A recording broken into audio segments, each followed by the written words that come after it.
कि जब उसकी माता मरियम की मंगनी यूसुफ के साथ हो गई तो उनके इकट्ठा होने से पहले वो पवित्र आत्मा की ओर से गर्भवती पाई गई। अतः उसके पति यूसुफ ने, जो धर्मी था और उसे बदनाम करना नहीं चाहता था, उसे चुपके से छोड़ देने का विचार किया। जब तक वो इन बातों की सोच में ही था तो प्रभु का स्वर्गदूत उसे स्वप्न में दिखाई देकर कहने लगा, हे यूसुफ, दाऊद के पुत्र, अपनी पत्नी मरियम को अपने यहाँ ले आने से मत डर, क्योंकि जो उसके गर्भ में है वो पवित्र आत्मा की ओर से है। वो गर्भवती होगी और एक बालक को जन्म देगी और उसका नाम यीशु रखना। ये सब इसलिए हुआ कि जो वचन में भविष्यवक्ता ने लिखा था वो पूरा हो। तब यूसुफ नींद से जागकर प्रभु के दूत की आज्ञा के अनुसार अपनी पत्नी मरियम को अपने यहाँ ले आए।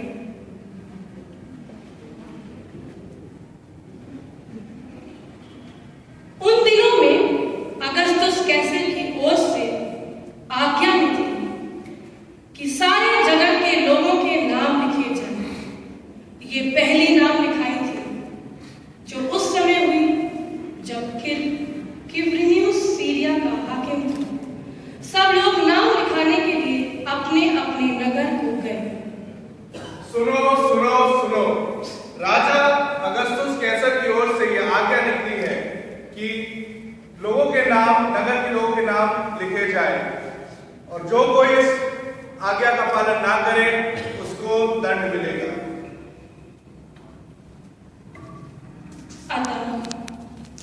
यूसुफ भी इसलिए कि वो दाऊद के घराने और वंश का था, गलील के नासरत नगर से यहूदिया में दाऊद के नगर बैतलहम को गया कि अपनी पत्नी मंगेतर मरियम के साथ अपनी मंगेतर मरियम के साथ जो गर्भवती थी नाम लिखा। उनके वहां रहते हुए उसके जन्म के दिन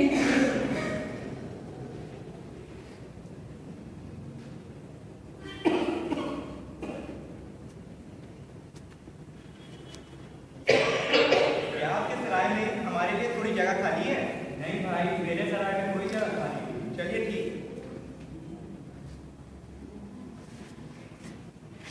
क्या आपके सराय में हमारे लिए जगह खाली है? नहीं भैया, मेरे शहर में कोई जगह नहीं। क्या आपके सराय में हम लोगों की जगह खाली है?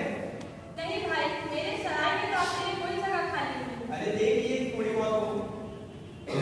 भाई मेरे सराय में तो नहीं, लेकिन हाँ मेरे गौशाले में जगह खाली है। आप देख लीजिए अगर आप अपनी पत्नी को वहां ले जाना चाहते हैं। जी ठीक है, आइए। अतः मरियम को गौशाले में ले जाकर यीशु का जन्म वहां हुआ। हेरोदिस राजा के दिनों में जब यहूदिया के बैतलहम में यीशु का जन्म हुआ तो पूर्व से कई ज्योतिषी यरूशलेम में आकर हेरोदिस राजा से ये पूछने लगे,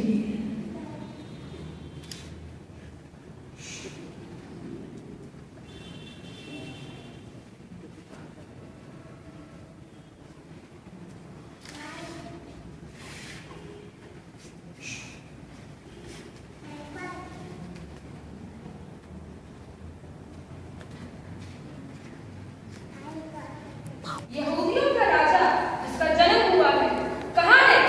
हमने पूरा उसका सारा देखा है और उसको हम दंडवत करने आए हैं। क्या मेरे बोलते हुए दूसरा राजा?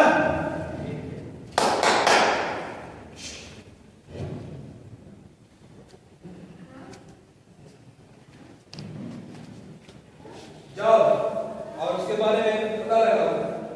शास्त्रों के अनुसार उसका जन्म कहाँ होना चाहिए? यहूदियों के बैतलहम में, क्योंकि भविष्यवक्ताओं के द्वारा ये लिखा गया है कि बैतलहम जो यहूदा का देश में है, वो किसी भी रीति से यहूदा के अधिकारियों में से सब सबसे छोटा नहीं है, क्योंकि तुम में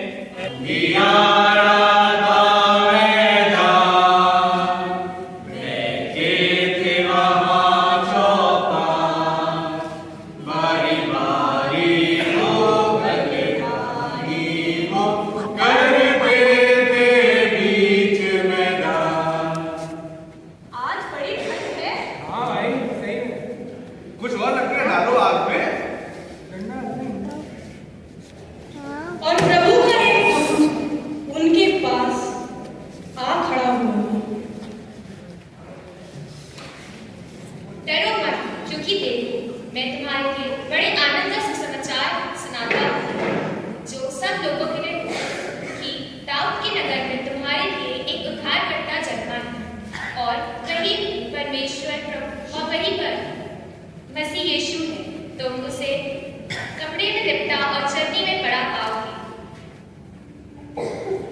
तब एकाएक उस स्वर्गदूत के साथ सरदूतों का एक दल परमेश्वर की स्तुति करते हुए और ये कहते हुए दिखाई पड़ा, आकाश में परमेश्वर की महिमा और पृथ्वी पर जो मनुष्य जिनसे वे शांति।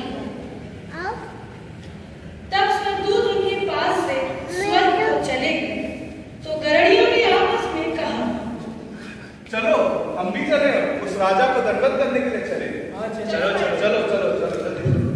और उन्होंने तुरंत जाकर मरियम और यूसुफ को चरनी में उस बालक को पड़ा देखा।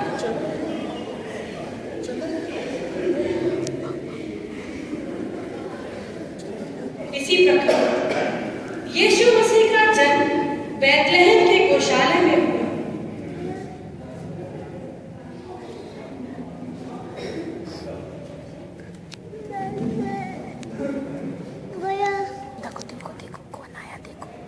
यीशु इतना प्यारा था कि उसकी माता मरियम और पिता यूसुफ उसकी तरफ से अपनी आंखों को हटा ही नहीं पा रहे थे।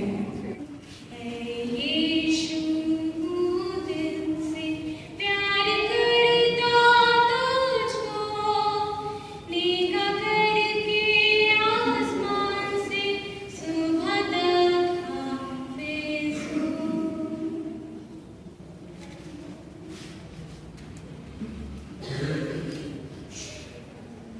इसी तरह आसमान के सब फरिश्तों ने भी यीशु को आके घेर लिया।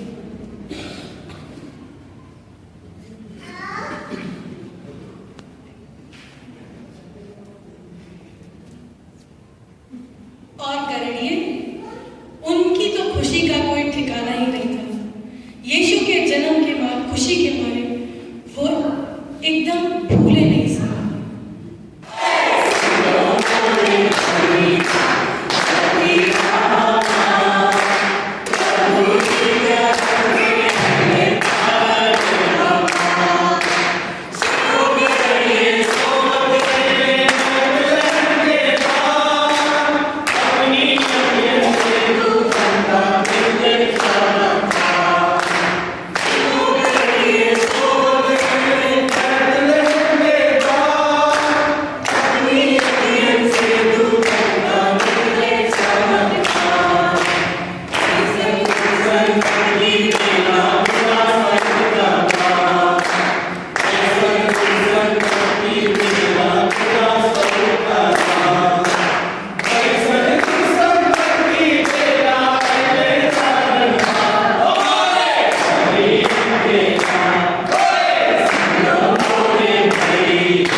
परमेश्वर हमारे साथ है।